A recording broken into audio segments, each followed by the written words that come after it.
And looking at car production figures for 2024, China produced 31 million cars, more than 3 times the number produced by the US and about 4 times the number produced by Japan.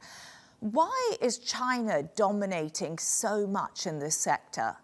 Well, China is a very interesting case. Some people say, well, China is the new Japan. They remember what Japan was in the 70s and the 80s and even in the 90s. But in fact, China is very different. And it's very different because while Japan has imposed itself on the market by adopting the system and by trying to be competitive within the existing system of supplying the automotive industry with their own approach of Kaizen, which means continuous improvement, basing on quality, on reliability, on lean manufacturing, and a lot of cooperation between the car manufacturer, the suppliers, and even the government. China has a completely different approach. China is not trying to adapt to the system.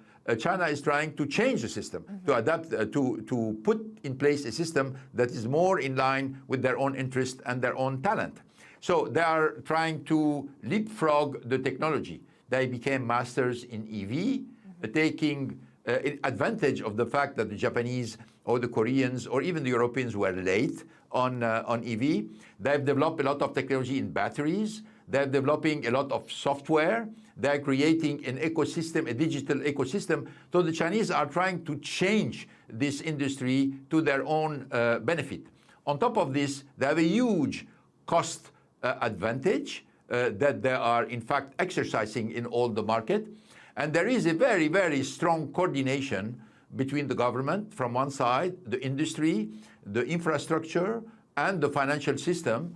So it makes really China a very strong actor that everybody's going to have to deal with for the years to come.